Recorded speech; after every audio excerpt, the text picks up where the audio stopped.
Sir, ఈ తులారాశి వాళ్ళకి ఈ 8 సంవత్సరాలు రాజయోగం వస్తుందంటున్నారు. ఈ 8 సంవత్సరాలలో ఒకవేళ వాళ్ళ ఏదైనా అవరోధాలు తాకి వాళ్ళు మిమ్మల్ని సంప్రదించకపోతే వాళ్ళు సంపన్నులవ్వలేరా?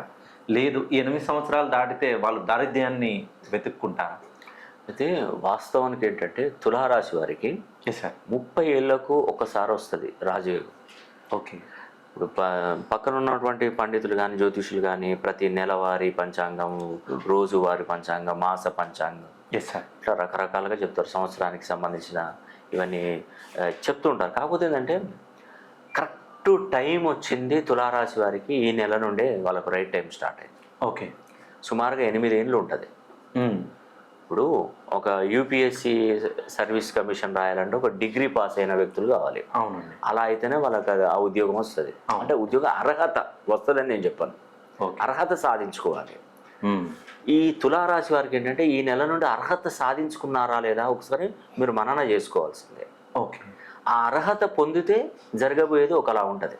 నేను చూసుకుంటాను మిగతాదంతా. ఓకే. అయితే తులారాశికి రాష్ట్రాధిపతి శుక్రుడు. శుక్రుడికి శత్రువు ఎనిమిలు ఎవరంటే 1వ నంబరు 3వ నంబర్. ఓకే. శుక్రుడి నంబర్ ఎవరంటే 6. మీకు కొంచెం అర్థం చేసుకోండి. ఏదో సార్ చెప్పాడు కదా నన్ను ఈజీగా టూకీగా కొట్టిపడేయకండి. ఓకే. 1వ నంబర్ 3వ నంబర్ మన జీవితంలో టచ్ ఆడుతూ ఉండకూడదు. మీరు మీ నాన్నగారికి ఇప్పుడు మీరు మగ సంతానం అనుకోండి, మీరు మగవాళ్ళు అనుకోండి, మగ సంతానంలో మీరు మొదటి వాళ్ళు అవుతున్నారా కాదా? లేదంటే తృతీయ సంతానం. అయితే తులారాశి వారు మీకు క్వాలిఫికేషన్ ఇవ్వదు, ఇంకా మీకు డెవలప్మెంట్ ఆగిపోతుంది. ఇప్పుడు మీ భార్య ఉందనుకోండి, ఆడవాళ్ళలో మొదటి సంతానం కానీ 3వ సంతానం కానీ అయి ఉండకూడదు. ఓకే. మీకు జన్మించిన పిల్లలు కూడా ఒక్కరు కానీ ముగ్గురు అయి ఉండకూడదు. ఓకే. ఇది అర్హత. ఇవి కాకుండా ఉంటే అర్హత. మరి అయ్యో మనం ఏం చేస్తాం, భగవంతుడి చిన్నాన్ని మనం ఏం చేస్తామని మీరు అనుకోవచ్చు. అవును సార్. ప్రతి సమస్యకు పరిష్కారం ఉంటుంది, ఉండకుండా పోదండి.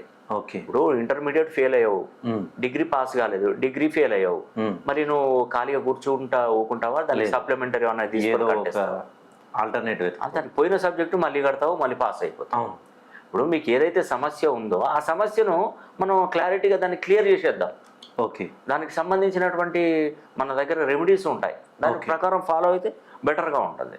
ఓకే. కాబట్టి నేను చెప్పేది ఒకటే, మీరు తులారాశిలో జన్మిస్తే మీకు ఇప్పటి నుండి 8 సంవత్సరాలు రాజయోగం ఏర్పడుతుంది.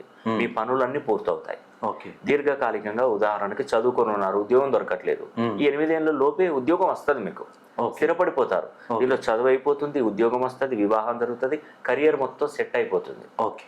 కాబట్టి తులారాశి వారు ప్రపంచంలో ఎక్కడున్నా ఒకసారి నన్ను వీలైతే ఒకసారి పర్సనల్గా ఫోన్ లైన్లో కానీ లేదంటే డైరెక్ట్గా కలిసే ప్రయత్నం చేయండి. చేస్తే మీకు మంచి భవిష్యత్తును అందజేస్తారు.